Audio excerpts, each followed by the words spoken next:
Typically, in Jewish mourning tradition, we place rocks on the graves of our loved ones.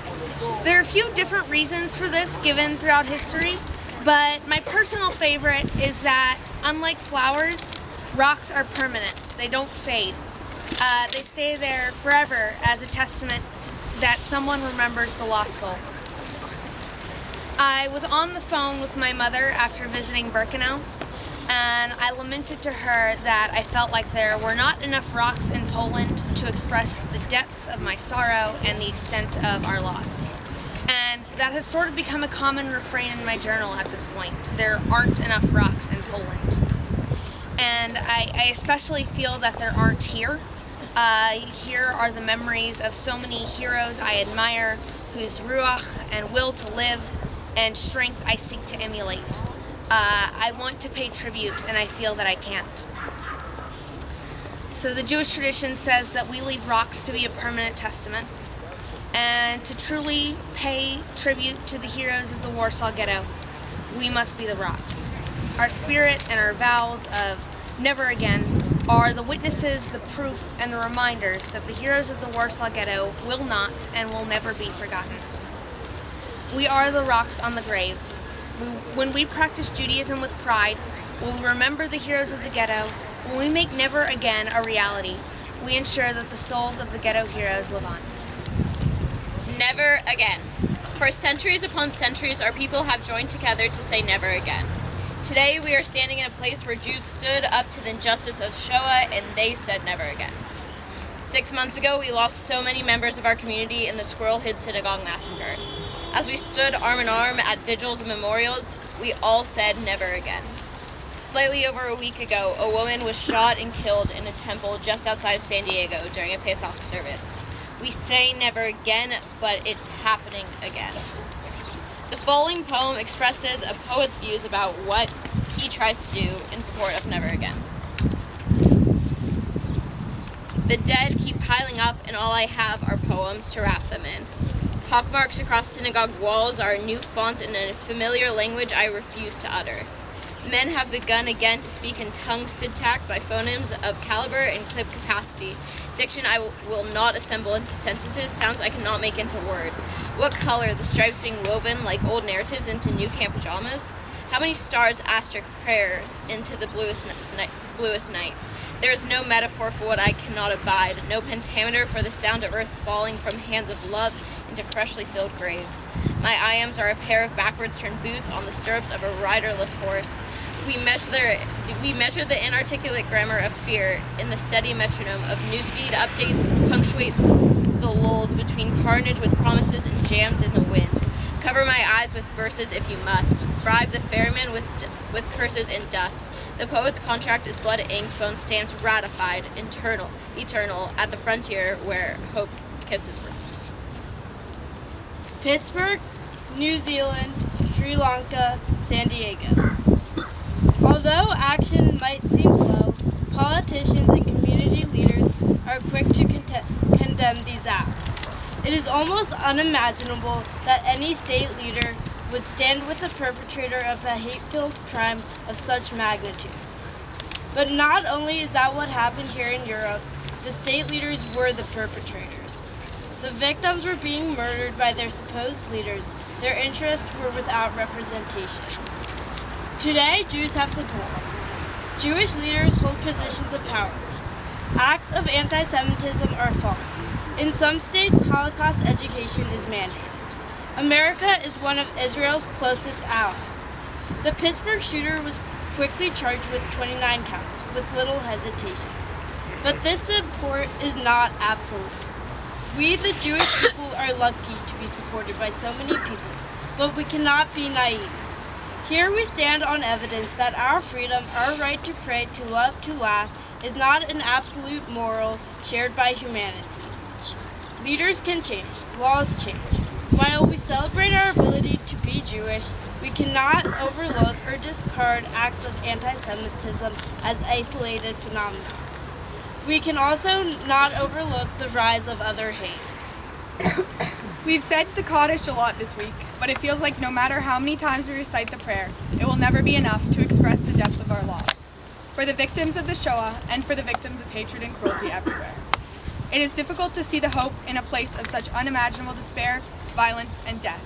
But right here, at the place of the largest uprising during the Holocaust, the courage and resilience that was possessed and expressed in the residents shines through the sadness. As we mourn the victims of the Warsaw Ghetto Uprising, we must not lose sight of the spirit and chutzpah that they embodied. Please join Max, Paul, and I in the mourners' cottage.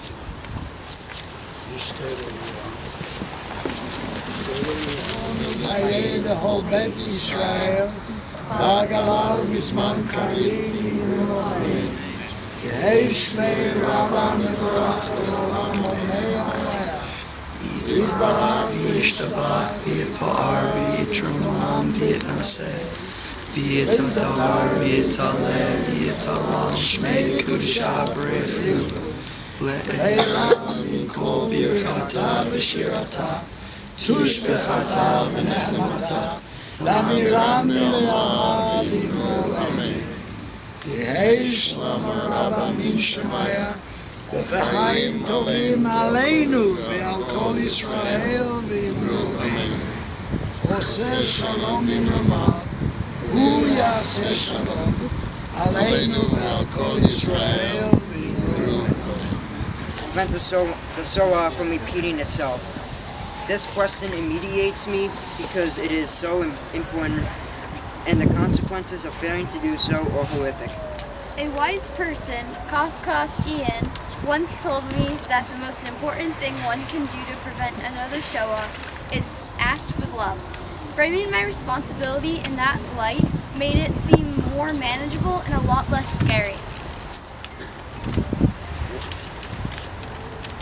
I am confident that every human being has the conscious choice to act with love or hate, prayer, connection, and laughter.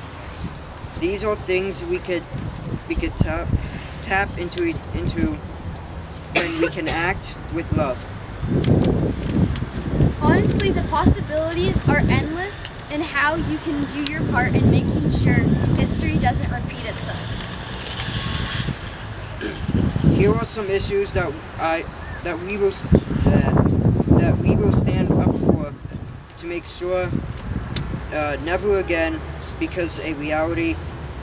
I will stand up for refugees.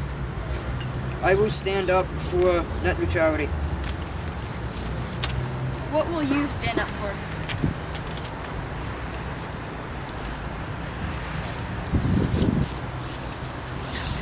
Rabbi. But there are more things that you don't see that testify to the courage and the heroism of the Jewish people. Many of you right now are sitting on a sign of testament and courage. You are sitting on these granite blocks, but I bet you don't know where these granite blocks came from.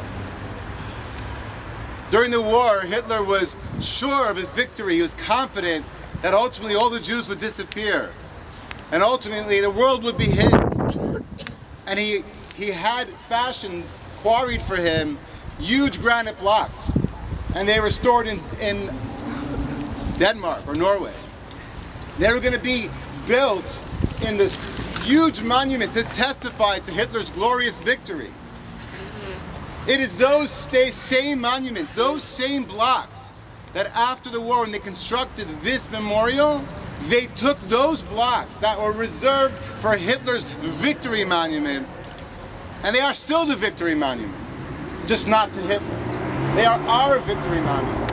You are sitting on the Jewish victory monument.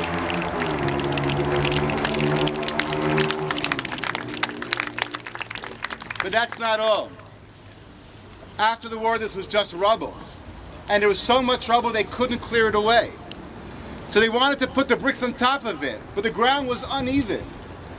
So they had to pour something on the rubble to make it even, to put the bricks on afterwards. Do you know what's poured on top of the rubble, underneath the bricks you're sitting on? Sand from Israel. Sand from Israel was brought here, poured on top of the rubble to make it smooth, and the granite blocks are on top of that. You think we're flying to Israel in a few hours. We're going to be there then. That's still happening. However, you're actually sitting on the sand of Israel right now. There's a little piece of Israel underneath you right now. And there's that little piece of Israel inside of you as well. And this little piece of Israel inside all of us as we stand here together in testament to our victory, to our survival. Of course, the survival of the survivors as well who are with us. This is one of the greatest places because we are sitting in a little piece of Israel on top of the blocks that Hitler thought would be his victory blocks. And we're sitting here to future the Jewish people to ensure that that victory is not temporary, but will actually last forever. Because as Twain said, all the other nations may have faded away, but we have the land of Israel, and we will continue to last forever there and all across the world. Years ago. Today, we stand on the very grounds where our ancestors stood up to tyranny. They knew that they would be killed for rebelling, yet they proceeded to initiate what's perhaps one of the most infamous uprisings in modern history. With courage that raged more fiercely than fire and brimstone, they said no to being pushed around and fought back. With their fear, their hope, and some artillery, they stormed against the Waffen SS, and with ferocity, they fought for what they believed in, freedom.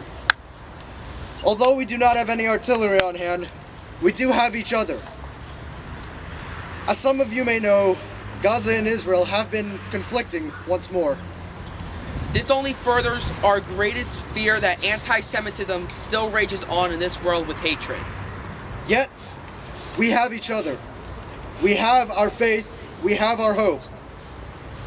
We must enter willingly into the Holy Land, despite the risks, in order to prove to the world that we will not tolerate this anymore. Remember, regardless of what happens, we are Jews. When we are to be eliminated, we flourish. May we all strive towards a world of peace and tranquility, where we do not have to worry about international crisis in the Holy Land. And remember always, Am Yisrael Chai. So please, join us in singing the anthem of our hope, our anthem of survival, of unification, of desire, our anthem of undying light, the Hatikva.